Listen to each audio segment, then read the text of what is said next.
Pump it up, pump it up. Trae. Come on, come on. With Trae. Pump it up, pump it up. It's the day with Trae. This is the day to gain inspiration, to make a positive change in the nation. We're inviting you to partake in conversation, to raise your vibration. It's the day that we will all celebrate all of our peace that make this thing elevate. Watch the negative fade away, cause it's the day with Trae.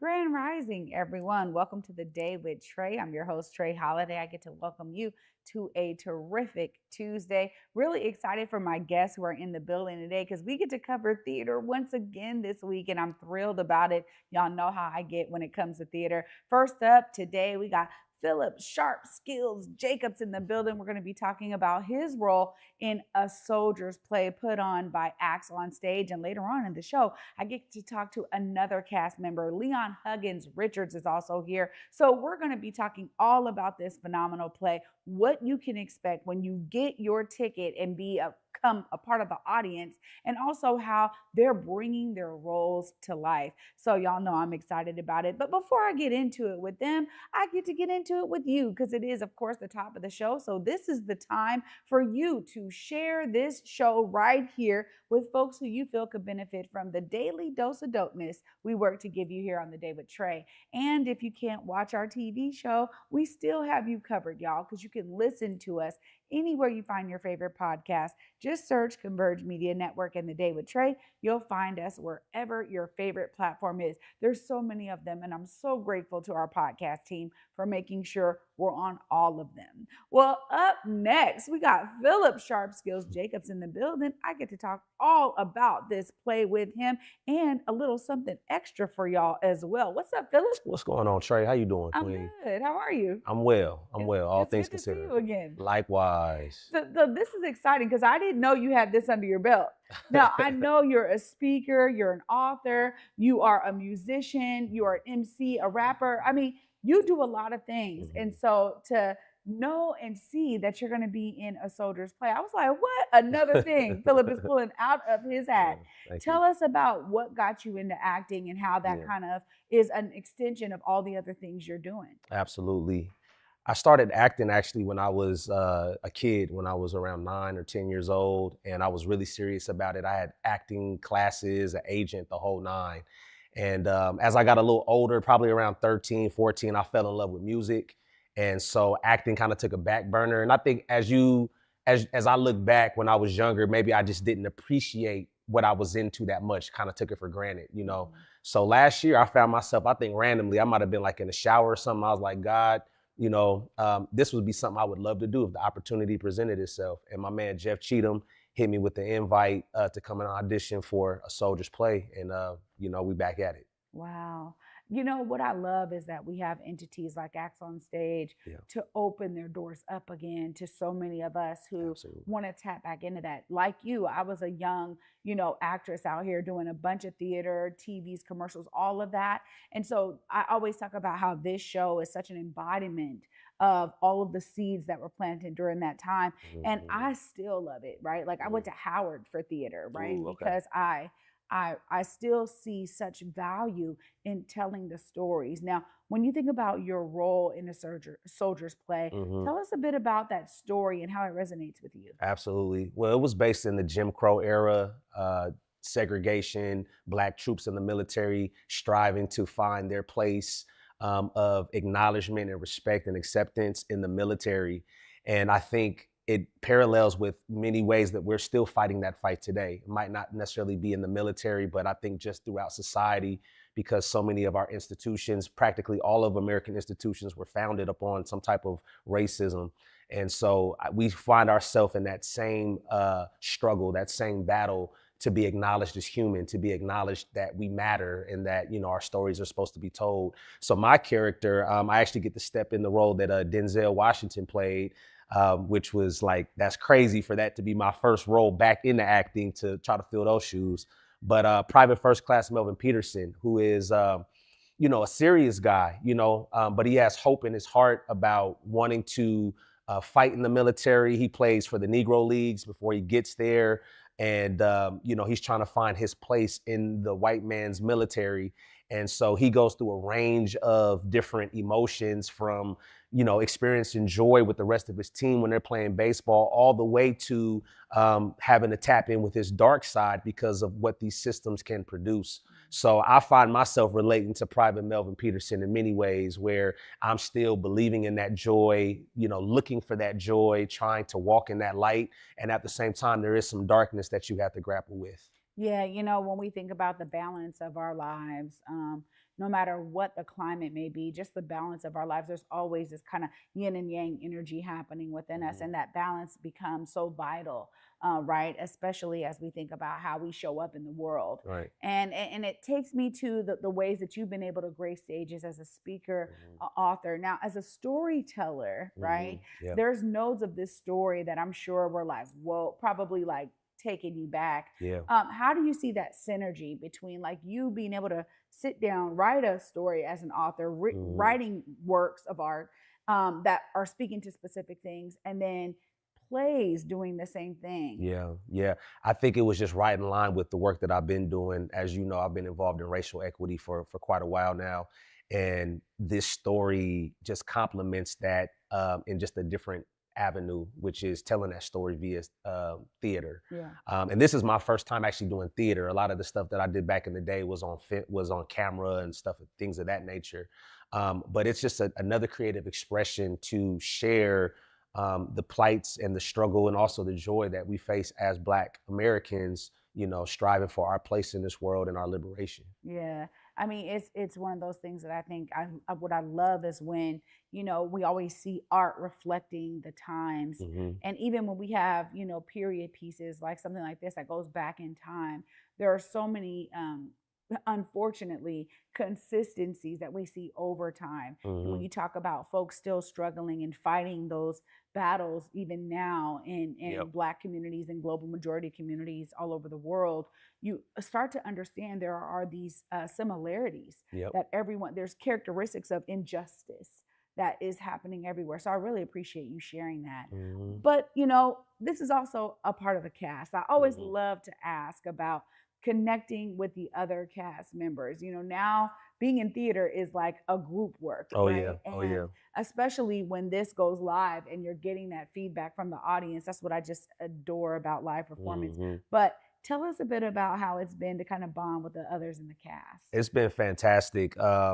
I didn't grow up playing like team sports. I was kind of like just on my own, pick up games here and there in basketball, but actually kind of getting that synergy of like a brotherhood coming together. We have a mission to accomplish, and that is putting on the best performance that we possibly can collectively. So I think we've been finding that rhythm of how do we support each other and also allow each other to kind of be individuals, but a part of the collective. So that's been phenomenal and something that I've truly enjoyed. I look forward to going to rehearsals. I live in Spanaway now, so when I make that drive to Seattle, I'm like, I'm glad that I'm in a place where I actually enjoy my coworkers, because that would be a hell of a drive to make if, I'm like, I can't stand that guy, but I think for the most part, all of us, we get along, we're striving to be the best that we possibly can and be there for each other. Yeah, it's important, but I also think it's really a showcasing of how Acts on Stage brings people together. So I want to talk to you about this being your first experience with them. They are centered and grounded in that, right? And the ideas of like, let's have everyone excel, right? Like the cap is off, do your greatest. And here we are to support you. Because I know Isaiah's behind the scenes, making sure y'all are feeling that. Tell us a bit about what it's been like to work with them. Oh man, Acts on Stage is such good soil. And I feel like I've been very fortunate to be planted there for this time. Working with Isaiah, Michelle, the team, Jeff, Josh, all those guys has been phenomenal. I think from just the level of support that they're providing, where they're telling you it's okay if you don't have it all together, we're gonna figure it out and help you navigate this. And also just from the level of professionalism that they bring too, but not like a stiff professionalism. It's like more familial where, it's like you're talking to your auntie or sister or brother or something of that nature. So I've really appreciated this experience. And I guess as a plug, I highly recommend like for folks that are interested in acting or kind of maybe you've been an actor before and wanting to get back into it, I think this would be a perfect place to do that as a launching pad, and also somewhere where you can build community and be a part of what's going on in that part of the world. I agree 100%. I always tell them I'll find my way back at some Yeah. point, right? But also you now have a new work, right? Mhm. Because you have this phenomenal book, Elephant in the Room, and I Mhm. want to talk about the addition that you have Yes, now. yes, absolutely. So yeah, as you know, Elephant in the Room came out in 2022, and really that is probably the most successful project that I've ever done in terms of like writing, where it's gone to many state agencies and organizations wanting to have me come in there to talk about the book and just give some of my learnings. How that has evolved is I created a board game called Reveal the Elephant that helps actually organizations go deeper into those conversations, to um, use the game as a lower barrier of entry, because when we're talking about racism, those are super heavy topics, and so the game puts you in that place of remember what it was like to play Scrabble or Life or Monopoly. Maybe not Monopoly, because Monopoly could actually cause more division in some houses.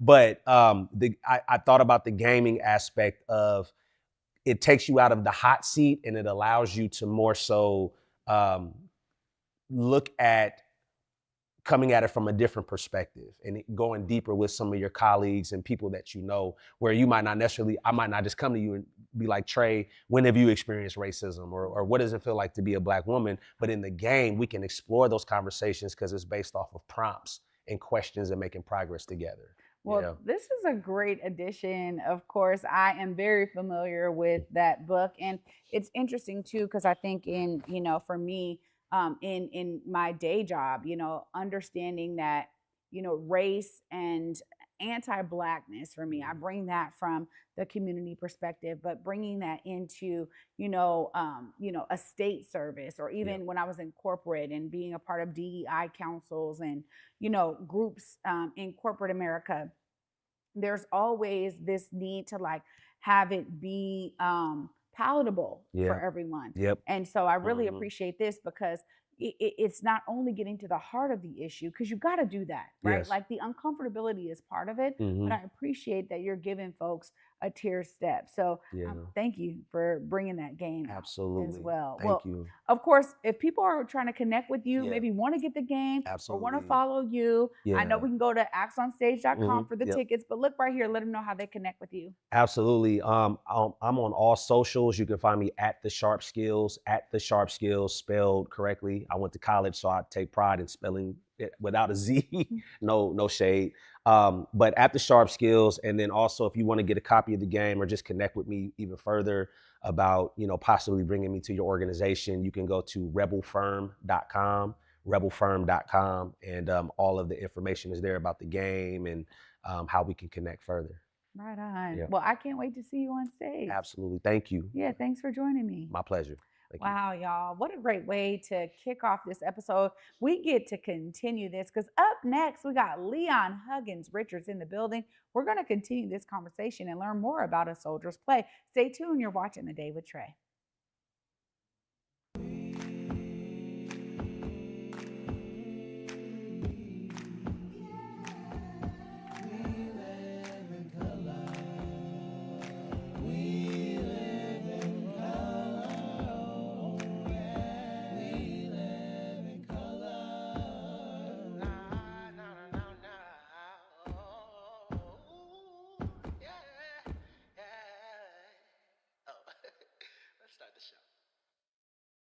Africatown Plaza is our latest affordable housing development project. It's 126 units of affordable housing over community commercial space. It's the first time in my career, and I've been doing this for 10 years, that I was able to design for people who look like me.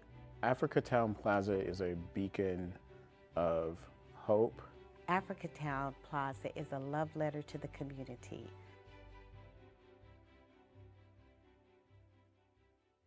Disney and Cameron Mackintosh's Mary Poppins comes to life on stage at the Fifth Avenue Theatre, featuring Step in Time and Supercalifragilisticexpialidocious. Make it a jolly holiday at Mary Poppins. For tickets, visit fifthavenue.org. Washington's charter public schools prioritize equitable learning opportunities for all students and strive for openness at every level. Teachers work with parents to build a trusting and supportive learning environment for students. To learn more, visit wacharters.org. Welcome back to the Day with Trae, y'all. I'm your host, Trae Holiday. Joining me right now is Leon. What's up? How you doing? Good. How are you? I'm about as good as I can be today. Okay, right on. Well, this is kind of interesting for me because I love being able to hear people's experiences when it comes to not only acting on stage, but bringing works out that really reflect so much of what, our experiences are collectively. And so Soldiers Play, I was hearing, sounds like it's still reflecting, Black soldiers, being in this, institution that necessarily wasn't built for them. What has your experience been thus far? First off, I just wanted to say thank you for giving a comfortable space. Came in very nervous, and you said Grand Rising. One of my favorite people says that, my sister. I used to say good morning. She's like, nobody's morning here. Let's switch it up. So just wanted to say that. And can you say the question one more time? Well, how has your experience been in the show? With rehearsals. Rehearsals, it has been amazing and very challenging. It's my first time having so many words in the play, and the words being so meaningful to me, if that makes sense. My dad was in the military, my mom, my grandfather, a bunch of my uncles were in the military, and hearing all of their experiences and to do a play and some of those same scenarios pop up in the play made me want to reevaluate how I viewed the military and my family as they grew through the military to come to teach me how to be the man I am today. That makes sense. Absolutely, it does. And I think there's something really important when you have multiple generations that have been involved in military service. It carries forward in a certain way. And especially when they return home and they're getting settled back into family life. There's something very unique about that time. My father, my uncle, both of them serving, my uncle serving for, over 20 years and getting decorated service. It's just interesting to hear their perspectives on it. So I really appreciate you sharing that. Now, you're talking about, first time with so many lines. I got to ask about your process. How has it been to learn all the lines and get kind of acclimated, with the other cast members? Learning the lines has been difficult because I feel like I'm playing Captain Davenport. I feel like his speech pattern is very different than mine. So keeping that in mind while learning the lines. I've never had trouble learning lines, but I am now. It's I would say Davenport, the way that I take him in as a character, he could go into Shakespeare. So how would this literary genius deliver these lines within the play, if that makes sense? Yeah, it definitely does. Yeah. But it's that kind of nuance that I think that audience experiences, right? Because you're thinking about it in such a deep way, and it shows up when you're actually performing the role. So that's special and that's important. What has your background been in acting before this? I stumbled into acting. I was going to college for engineering, and then I took calculus too, and I was like, you know what, math is hard, so why am I doing this? So I got kicked out of the college I was going to because I was just like stumbling through classes, failing. So I went to another college, then I got kicked out of that one, and my dad was like, hey, get it together, you're going into the military. And I was like, not doing that. So I went back to the first college that kicked me out, and I was like, just throw me in anything you got. And they threw me in drama. And I went in there, and everybody was rolling on the ground, doing like weird stuff, making sounds. And I was judging, not realizing the stuff that they were doing together, I was doing at home by myself. So I just sat in the class for the first semester, did nothing. The teacher was like, all right, just come back one more time. So I took the class again, and I participated a little bit. She was like, you like this, just come back one more time. I took it the third time, and it was like, it just had me. Wow. So I went from there, then I went to New York, and I studied there.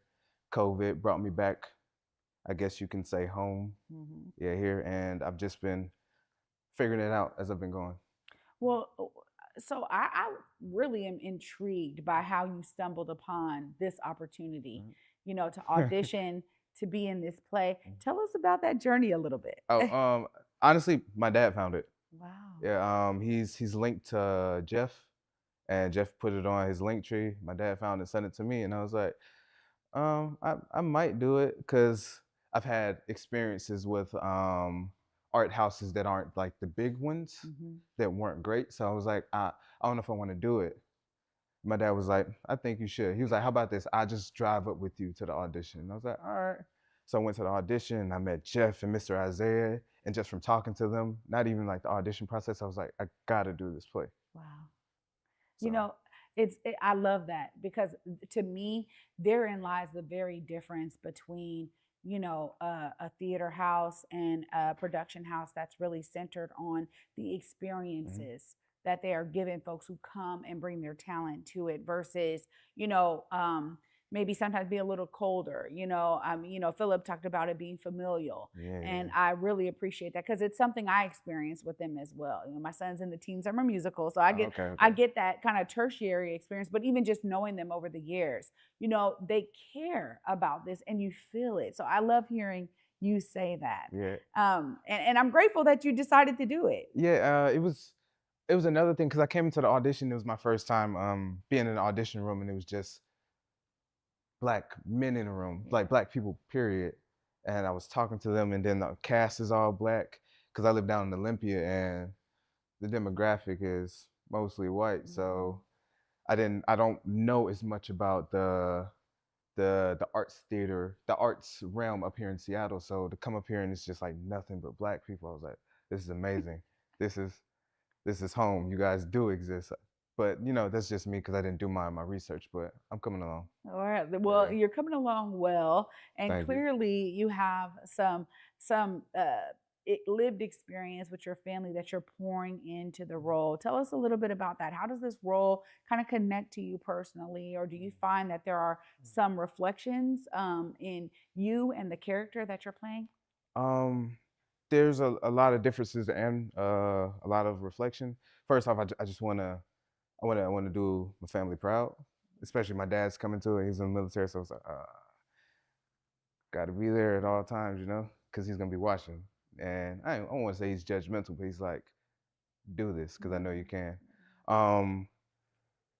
One way that me and Captain Davenport are different is he's willing to go at conflict head on. And me, if it's physical conflict, I'm down. But if it's like not that, then it's like, I don't want to do that. So trying to figure out how Captain Davenport sits in me as I'm going into those situations with the other enlisted men, so to speak. And how does it feel to go into the room and possibly know you're the smartest man, but feel like you need to dumb that down or possibly not dumb it down. Just take up space. So, yeah. Well, I'm looking forward to seeing you on stage. Of course, folks can go to actsonstage.com, get their tickets. But if folks are trying to follow you and your journey, they want to connect with you, look right there, let them know how they do that. Instagram, that's the biggest place. It is Leon Huggs, LeonHugggs. And most importantly, the tickets are in my bio, Linktree. It'll be the first thing that pops up. Leon, thank you so much for joining me today. It was really great to connect with you. You. Wow. Y'all, I'm looking forward to seeing a soldier's play, and I'm sure you are too. I'm going to wrap all this up right after this short break. Stay tuned. You're watching The Day with Trae. Urban League of Metropolitan Seattle is bringing a whole lot of star power to town as Taraji P. Henson and Hill Harper headline their 23rd annual breakfast happening November 22nd at the Seattle Convention Center Summit. Grab your tickets now at urbanleague.org. You on my mind a lot, don't need no time watch. I don't know how I got you in my pocket spot. Yeah, that's babe, miss you every day. You seem like the barging down, got my heart no barging in. From the bed to the floor to the couch, might wake the neighbors up. Break you in and break you out. In the end, we gon' make a child. Then we gon' hit the show. Part 2, we don't need no pause. You miss me, we gon' get tipsy, don't need a power shot. Copy my steel. steal. Face the fact that copy my steal. Face the fact that. A world of wonder awaits at Pacific Northwest Ballet's The Nutcracker. Treat your loved ones to the Northwest's favorite holiday tradition at Seattle Center's McCall Hall. Visit pnb.org. Here on Back to Vesa, it's always been important to me that we uplift stories from across the region and that no matter where you live in the nation, you never have to miss a moment of the show as we continue to highlight the beauty, excellence, and resilience of our communities across the Pacific Northwest. Why? Because representation matters. So no matter where you live, be it the Central District or Centralia, Portland or Pullman, or anywhere across the country, I encourage you to join me on this Back to Vesa journey by downloading the free Fox Local app on your phone or smart TV as we continue to elevate the very best in our communities. Welcome back, everyone, to The Day with Trae. I'm your host, Trae Holiday. Huge shout out to my guests today, Philip and Leon, both of them giving their personal perspective on their roles for A Soldier's Play being put on by Acts on Stage. Of course, you can go to actsonstage.com, get your tickets today. It's so important for us to be pouring in to these amazing houses of production, of theater, of art that really reflect lived experience that oftentimes isn't elevated. And huge shout out to the entire team over at Acts on Stage for being an amazing platform in our community where we can see people flourish when it comes to the world of acting. You know, whether you're new in it, whether you're experienced, returning to it, Acts on Stage is really a place that has its doors open for folks like yourselves. So I'm telling you, if you haven't been to one of their productions, it hits different. You definitely want to get there, see A Soldier's Play. This has, for me, been a great opportunity to connect with Philip and Leon. And I'm sure it was for you too, because honestly, the inspiration that I'm always gaining by sitting in this seat here on The Day with Trae is something I want you to feel through the screen or through the podcast device you're listening to. Maybe it's your headphones, right? I really am wanting y'all to be able to understand everyday folks are doing amazing things because they're stepping into it. So this is your opportunity to be inspired to step into what you need to step into so that others can actually benefit from your amazing energy. Y'all know I'll be back with you tomorrow. And until then, at 11 a.m., y'all, peace.